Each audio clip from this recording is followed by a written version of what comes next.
buenas Muy buenas tardes. tardes. Gusto saludarlo. Muchas gracias por la invitación. Ah, General, muchas gracias a usted porque ahora estamos a la inversa. Una diligencia judicial me tiene por acá, por el Lima Norte, y así que felizmente podemos con la tecnología llevar adelante el programa. A todos nuestros amigos decirles que como todos los lunes, les saluda Marcos Ibaceta y esto es Sentido Común que va por Onda Digital Perú a través de Facebook, YouTube, Instagram y todos los canales que van a ir apareciendo en pantalla. Hemos invitado al general Basalar que está en cabina para conversar sobre el tema de la seguridad, porque vemos lo que está ocurriendo en el Ecuador, pero esto no parece un tema simplemente del Ecuador, sino estamos ante el crimen transnacional que parecería que es una estrategia de estas dictaduras que nos están invadiendo e infiltrando. ¿Usted qué dice, general?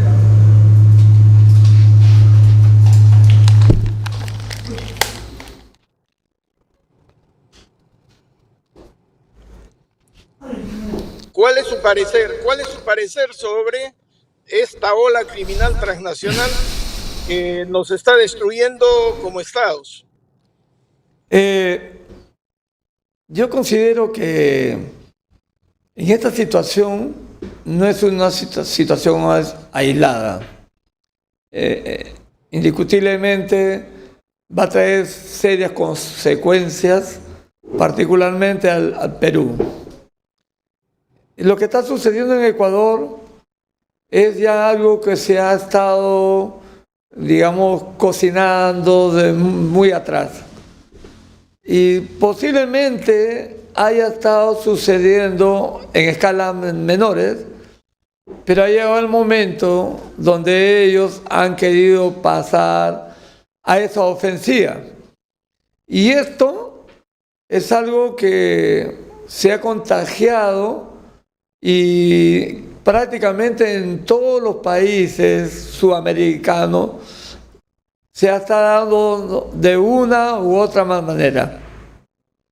Eso es lo que yo considero que está pasando y el Perú en este momento necesita hacer frente a esta ola que posiblemente, dado también a la cantidad de inmigrantes que tenemos nosotros, y como que ya se están dando algunos eventos donde prácticamente no les interesa el saber si nuestras fuerzas del orden, en este momento llevadas a cabo por la Policía Nacional, porque aún no hay ninguna autorización para que entre la Fuerza Armada, está trayendo como consecuencia de que estén alzando su vuelo. Y nos damos cuenta que están armados de una manera que hacen frente a la Policía Nacional y lógicamente cuando cometen estos actos criminales, por la fuerza que tienen en las armas y también por ese instinto sanguinario, ¿no? Que no tienen ni siquiera ningún respeto a la vida, ellos actúan de una manera muy, muy eficaz y están trayendo zozobra a la población. Eso se va a agravar con lo que acaba de suceder en Ecuador, porque es como si vieran un ejemplo y ellos pudieran hacer una réplica, una copia y quieran hacerlo aquí en el país.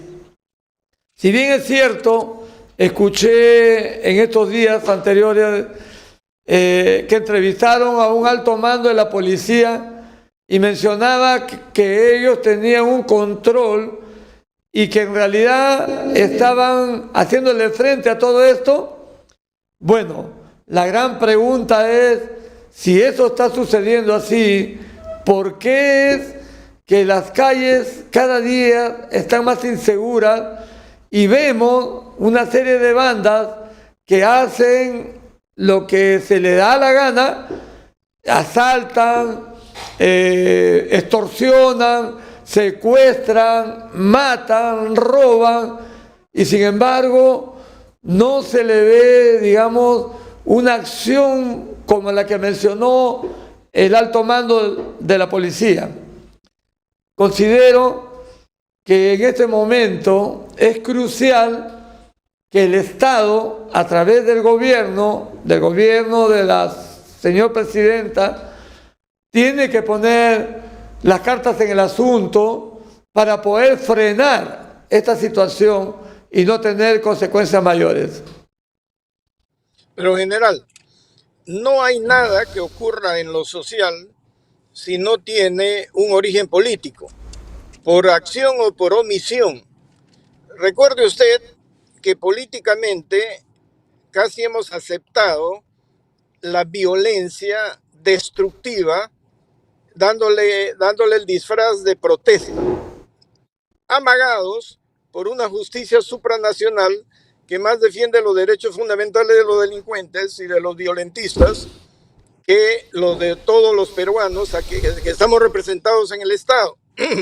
Por lo tanto, los gobiernos no se han atrevido a parar la violencia, ¿no?, destructiva, y ha sido permisiva con la delincuencia común, pero una delincuencia común organizada en la explotación del crimen a gran escala, en donde obtienen gigantescos recursos. Y lo curioso es que con tantos recursos están corrompiendo a nuestras instituciones, corrompen políticos. No voy a decir qué delitos, ¿verdad?, porque todos los conocemos. Corrompen a la policía, pueden corromper militares, corrompen a todo el mundo y están convirtiendo a todo el Perú en terreno liberado, en territorio liberado, al mejor estilo de Sendero Luminoso. Y mire que corrompen tanto que pueden hasta obtener armamento corrompiendo a los que cuidan los almacenes de nuestras Fuerzas Armadas y nuestra policía. Oiga, no nos estamos dando cuenta, pero nos están saboteando como Estado.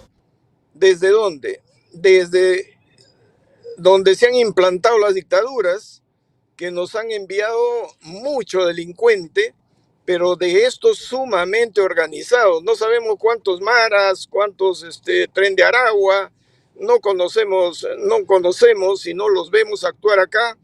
Los grupos peruanos ya se están aliando, vamos a tener corporaciones del crimen, pero eso requiere ya respuesta política y también una lucha contra la corrupción, porque no podemos pasar por la vergüenza de que descubran en Ecuador que la gran mayoría de armamento procede del Perú.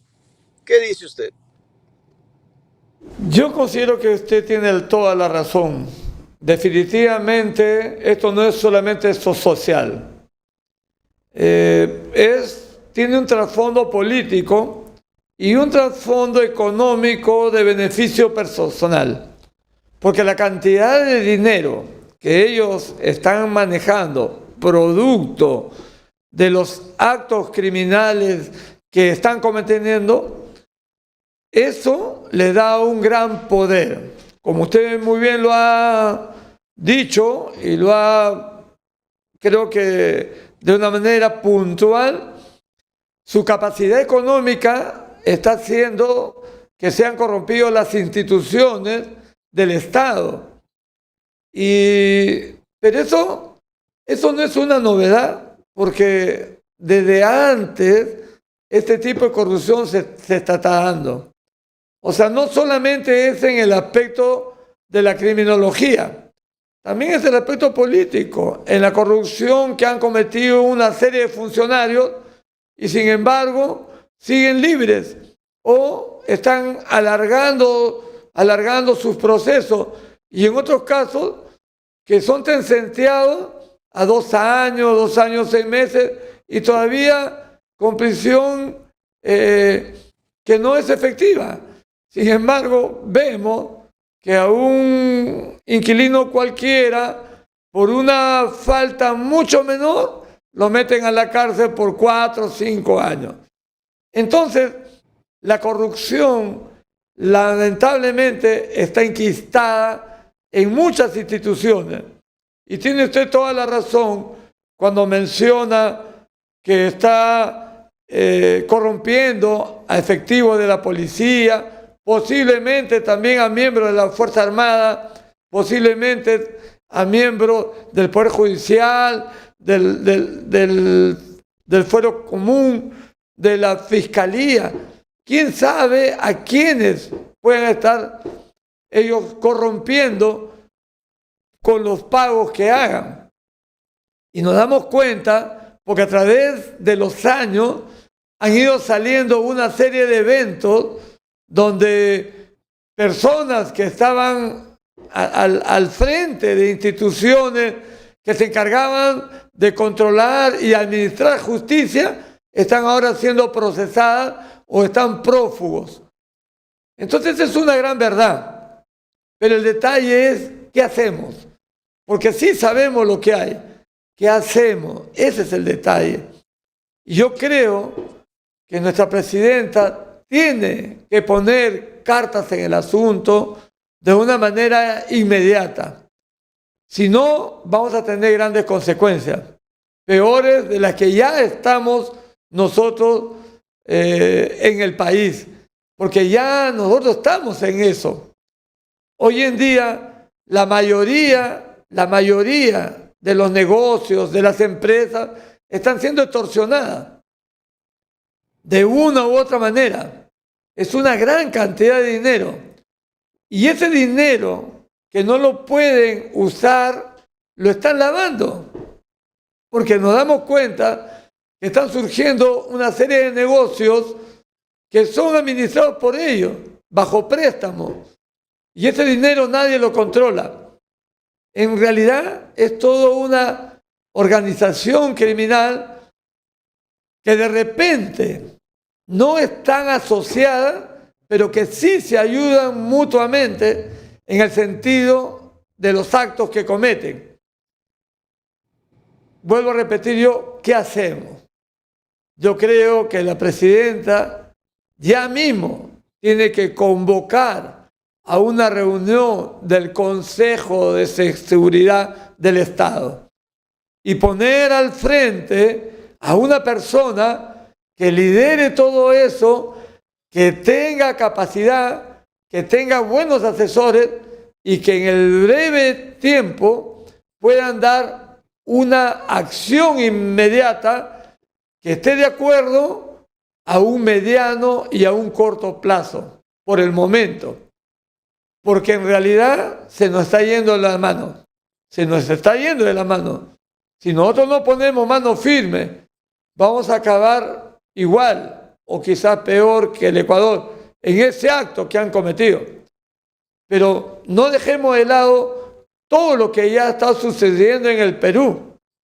Y nosotros actualmente la cifra que se calcula es más o menos de 2 millones de inmigrantes, de los cuales más del 80% está ilegal. Y ahí están muchas personas que lamentablemente han salido de sus respectivos países para venir a cometer actos ilícitos. Y lógicamente aquí se asocian con la delincuencia que existía en el Perú y se hacen muy fuertes. Esa es mi opinión. A ver, si hacemos un análisis económico muy ligero del crimen, estimado general, vinculado a la omisión política, el Estado se ha dejado presionar y ha bloqueado la actividad económica, ha paralizado la gran inversión en minería, ha dictado normas que también han perjudicado la agroexportación. Los emprendedores están en manos de los que usted ha señalado, de los cobracupos.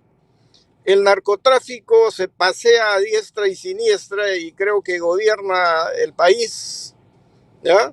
La tala ilegal, la minería ilegal.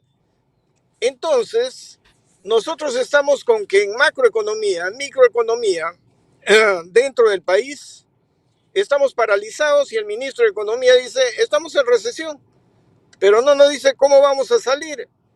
Y si estamos en recesión, tenemos una empresa como Petroperú quebrada, una refinería que nos ha costado 6.000 millones de dólares, y ahora Petroperú está pidiendo 2.500 millones de dólares. Oiga, con 2.500 millones de dólares se hace una superautopista que va de Techiclayo hasta Caballococha, por encima de los árboles. Y mientras tanto, lo único que crece y se desarrolla es la economía del crimen. La prostitución crece, el secuestro de niñas, la trata de personas, tenemos la minería ilegal, el narcotráfico. Ellos sí crecen y se enriquecen y son grupos poderosísimos. Y tenemos un Estado débil. Y encima quiere gastar lo que no tenemos. Si estamos pidiendo la intervención de la Presidente, evidentemente tenemos que decirle que lo primero que tiene que hacer es revertir la situación económica. No pueden estar haciéndose más ricos los delincuentes frente a la actividad económica del Estado. Y la parálisis se extiende porque, como hemos conversado, han lotizado el país y no hay negocio que no pague cupos. Pero parece que el gobierno no se atreve.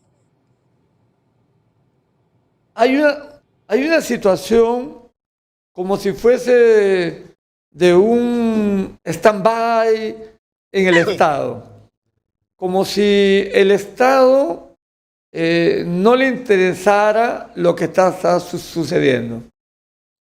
Y tiene usted razón cuando relaciona esta parte con la economía del Perú.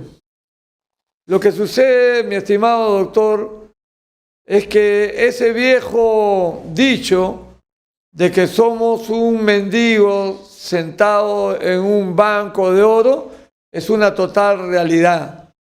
A pesar de los años y contando desde 1532, cuando fuimos época de conquista y virreinato, la cantidad de oro y de plata, que en ese tiempo eran los minerales que se sacaban, salían en barcos llenos.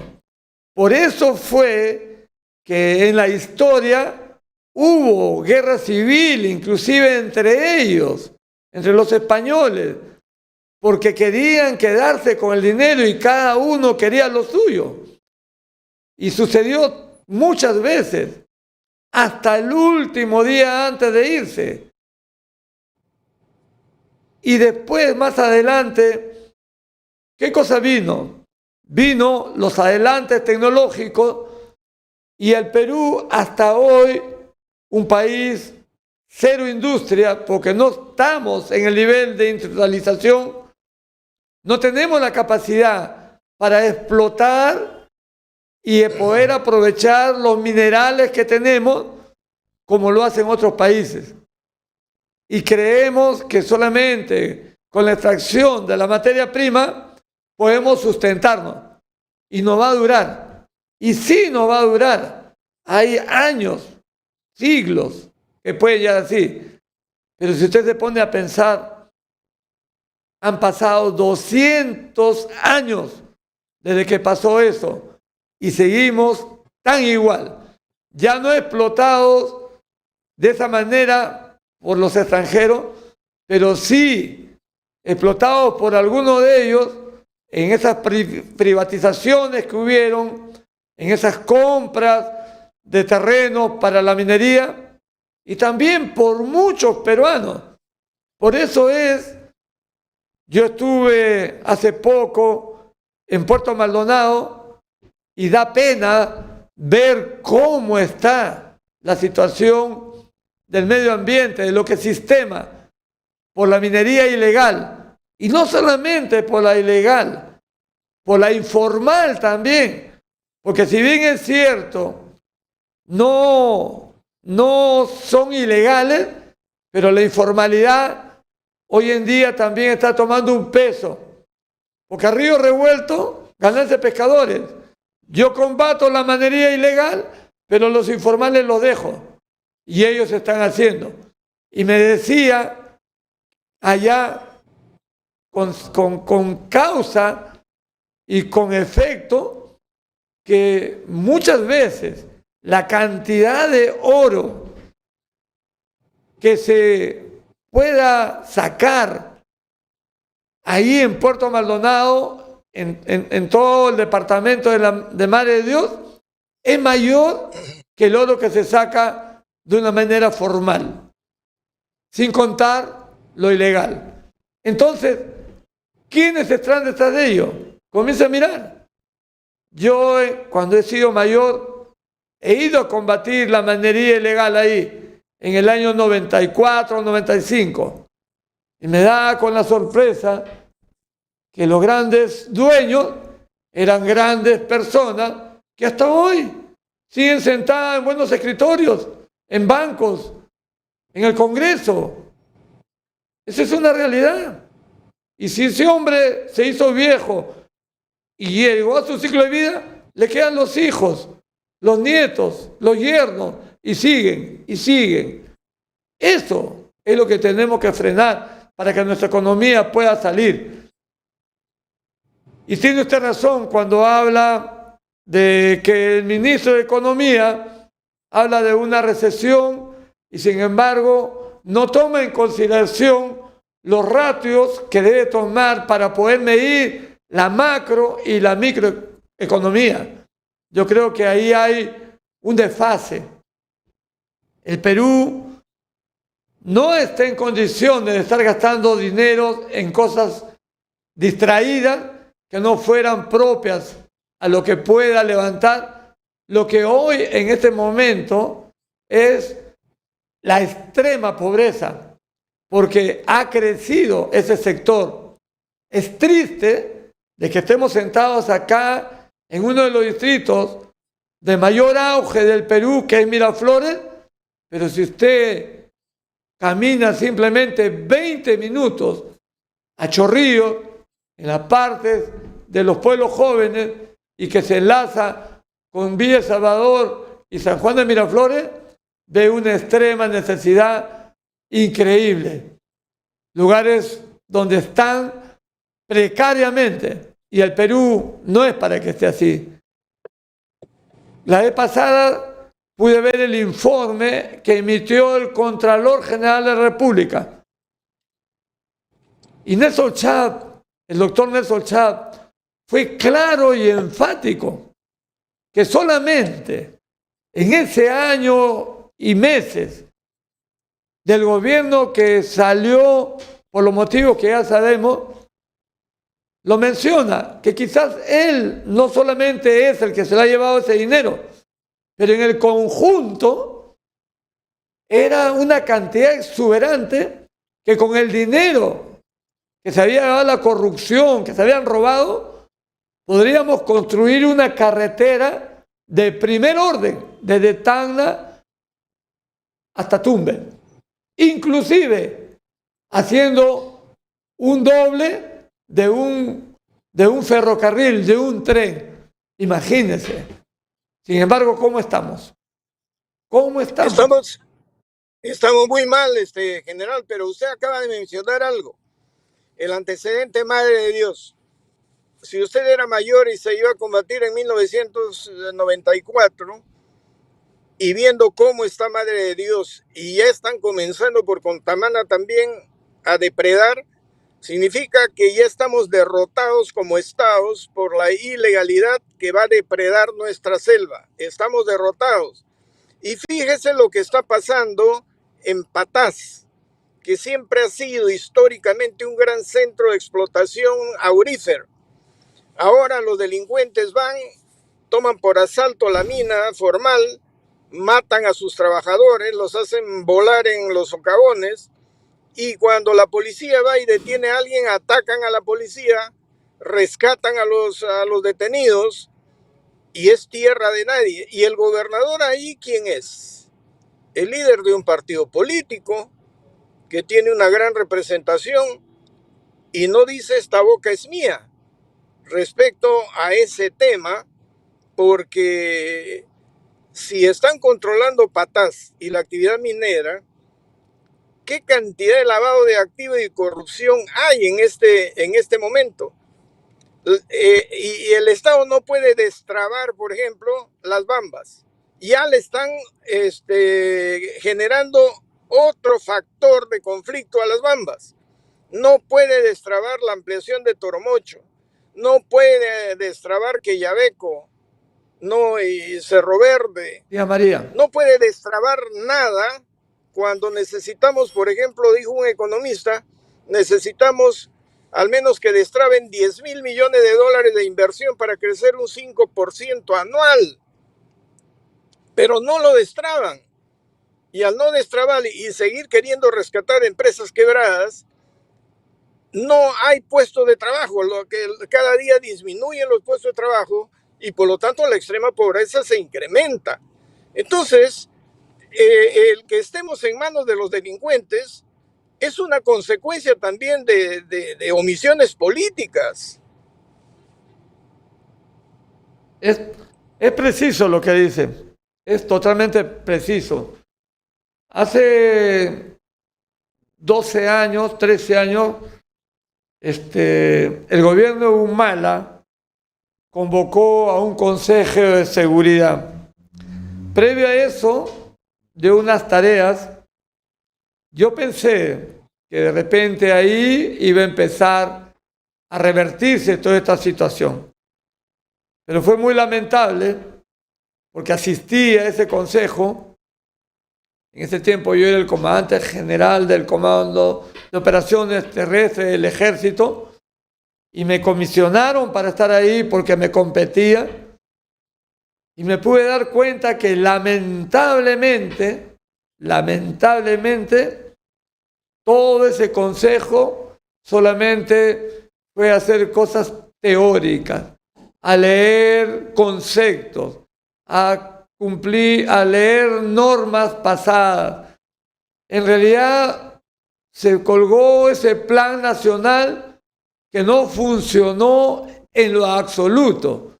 Y ahí sigue el mismo plan. No ha habido ni siquiera una evaluación, que tampoco tendría por qué haberla, porque en realidad no tuvo ningún tipo de impacto para poder frenar estas olas. Entonces, yo considero que se tiene que partir de un planeamiento y eso no lo puede hacer solamente la presidenta, no lo puede hacer solamente con su premier ni con su ministro. Tiene que haber una reunión de todos los sectores y de muchas instituciones que converjan ahí, porque ahí tienen que ver hasta salud, hasta educación, tienen injerencia, porque todos los problemas que están pasando recaen también. Actualmente yo soy docente y la verdad quisiera que nunca me entrevistaran porque yo no podría mentir, pero es triste ver alumnos que están en quinto de secundaria postulando a una universidad y no saben ni la tabla de multiplicación. ¿Puede usted creerlo? Tengo alumnos que están en pregrado, están estudiando carreras, entre comillas, que necesitan de capacidades como medicina, ingeniería de sistemas. Están en la universidad, pero sin embargo no dominan los temas principales y básicos. Entonces, nuestra educación también está mal. Y a veces, producto de esa ignorancia, producto de esa dejadez, esas personas esos jóvenes, adultos, que salen y no encuentran un futuro, son presa fácil para todos esos delincuentes. Y acabamos en cuántos jóvenes que hay. Y que ahora se ha incrementado por las corrientes de muchos extranjeros que han llegado y que con la música, digamos, el libertinaje de las mujeres y de muchas cosas, traen como consecuencia que rápidamente los adoptan. Eso tiene que verse en el Consejo de Seguridad. No solamente es para ver el tema aislado de la criminalidad, no, eso va asociado con los temas sociales, con los temas de educación, con la economía. En realidad, ese consejo tiene que ser... con la lucha, con la lucha contra la corrupción en general. Por supuesto Pero que aquí, sí. aquí, mire, en el curso, en el año, durante el año que ha pasado, a inicio del año, nos dimos cuenta de la gravedad de la situación por la actividad delictiva. Y todos dijimos, bueno, hay que aplicar un plan Bukele. ¿Y qué nos contestaron los del gobierno? No, no es necesario porque acá tenemos el plan Boluarte. Y total, el plan Boluarte no existió, ni se mostró, ni se ejecutó porque no existía. Y ahora tenemos que Ecuador ha tenido que quebrar sus parámetros frente a esa violencia que le ponía en jaque como Estado, como Escobar le puso en jaque a Colombia, solamente motivando y exigiendo al Congreso protección para sus militares y policías y enfrentarlos a estos delincuentes como terroristas urbanos o de campo, como terroristas en sí. Y ahora tendríamos el plan Novoa, pero acá no se está asumiendo ningún plan, ni siquiera hay coordinación con el Congreso y siempre están persiguiendo a nuestros militares y policías y los delincuentes se ríen porque en el Poder Judicial hay un garantismo torpe que los pone en libertad muy fácilmente. Mire usted el caso, porque si bien es cierto, como un paréntesis, que hay instituciones que han sido corrompidas de alguno u otro lado, de alguna manera, también tenemos que entender que hay miembros de ellos que no son hasta así, porque no podemos poner en la misma bandeja a todos. Miren lo que sucedió en esa incursión que se hizo, donde se agarró casi como a 40, 50 personas con armas, con drogas, con todo, personas que estaban requisitoriadas y han sido puestas en libertad, todas. ¿Por qué? ¿Y de dónde está? Ya pasó, los medios de comunicación también ya se cansaron de decir y nadie dijo nada. Lamentablemente, por ahí escuché también a otro miembro de la policía que decía, bueno, tiene que investigarse, porque ahí hay algo que lamentablemente no es no correcto, no se entiende. Se estaba refiriendo a que había corrupción, no lo quería mencionar porque eso podría atentar, digamos, contra la libertad de la expresión que tiene que tener un miembro de la policía y de la Fuerza Armada cuando estamos en actividad. Pero bueno, es correcto eso y yo creo que ya es tiempo que la presidenta convoque a un Consejo de Seguridad. Yo creo que si no hace eso, va a tener mayores consecuencias. Porque sí, pero va a convocar al Consejo y el Consejo no sale nada porque ya convocaron una vez y no salió nada. Ahora, siempre hemos tenido el temor de la CIDH. Sabemos que esta entidad, estos órganos que presumen de defensores de derechos humanos y se preocupan más de los delincuentes y golpean a nuestras instituciones de seguridad, van a caer sobre Bukele, van a caer sobre Noboa y van a caer sobre cualquiera que enfrente a la delincuencia y tiene que quebrar ciertos parámetros. Entonces, si es evidente eso, sin embargo a Bukele y a Noboa no les ha importado porque primero está su país. No están los delincuentes ni tenemos que darle gusto a la CIDH. Primero está nuestro país y nuestra gente. Pero hay una iniciativa de nuestro canciller que me parece muy buena, de convocar a todos los cancilleres de los países que están enfrentando este problema para tratar de conciliar un método de combate. ¿Podría salir algo bueno de ahí? Yo creo que sí. Justamente, si bien es cierto, esas convocatorias a los consejos de seguridad no han dado, digamos, el resultado que se esperaba, pero cuando mencionamos que queremos que eso suceda, pero lógicamente suceda de una manera efectiva, con un cambio a lo que anteriormente sucedió. Y ahí podría tratarse ese tema. Por supuesto que sí, por supuesto que sí. Y ahí también tendría que darse las facultades y también el respaldo legal que tienen que tener la Policía Nacional y las fuerzas del orden.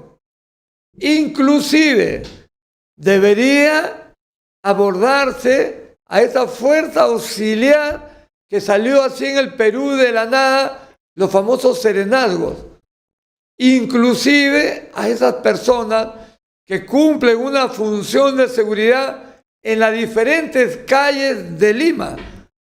Usted va y es una fuerza que no puede de repente ser utilizada con armas, pero sí como inteligencia, porque ellos conocen al delincuente, conocen quiénes lo hacen y pueden informar. Entonces, tiene que haber, para que pueda, pero haber de una manera efectiva, que tenga trascendencia, que no sea una reunión más, que solamente sea para, digamos, aplacar el clamor de la sociedad o del ciudadano. No, tiene que darse con resultados, porque si no, no tendría razón. No tendría razón. Y cualquier orden que pueden darle directamente a alguien, posiblemente sea una orden sin sustento, como ha sucedido anteriormente, que no podían hacer nada los policías. Y usted conversa con uno y le dice, yo le hago algo a este delincuente y yo me voy a la cárcel. Yo tengo esposa, yo tengo hijos, me voy sin sueldo. Entonces, todas esas cosas se tienen que ver ahí y tienen que ser ya. Por eso es que el Congreso nuestro tendría que actuar como el Congreso ecuatoriano, muy rápidamente protegiendo a los suyos y a sus fuerzas de seguridad. Y aquí viene otro tema. ¿Cómo es posible que querramos invertir 2.500 millones para salvar una empresa que no sirve para nada y que ya está requebrada y que se van a gastar los 2.500 millones de dólares en 6 meses y van a pedir 2.500 millones de dólares más? Cuando con esa plata podríamos construir cárceles allá en la zona de ¿dónde se llama? Sí. Estas cárceles que nosotros en Chayapalca, hacer varias como ciudadelas para meter a toda esta gente, pero también para modernizar y darle elementos operativos a la policía y a las Fuerzas Armadas. 2.500 millones de dólares es un montón de plata. ¿Cómo los vamos a mandar a enfrentar a estos criminales sin haberlos modernizado, sin darles equipos, sin darles uniformes, sin darles medios? ¿Y qué esperamos? ¿Que nuestras Fuerzas Armadas salgan con lo que tienen? No puede ser, pues no vemos una política determinada, ¿o usted sí lo ve? No, definitivamente no la hay. No la hay. Estamos viviendo un día a día.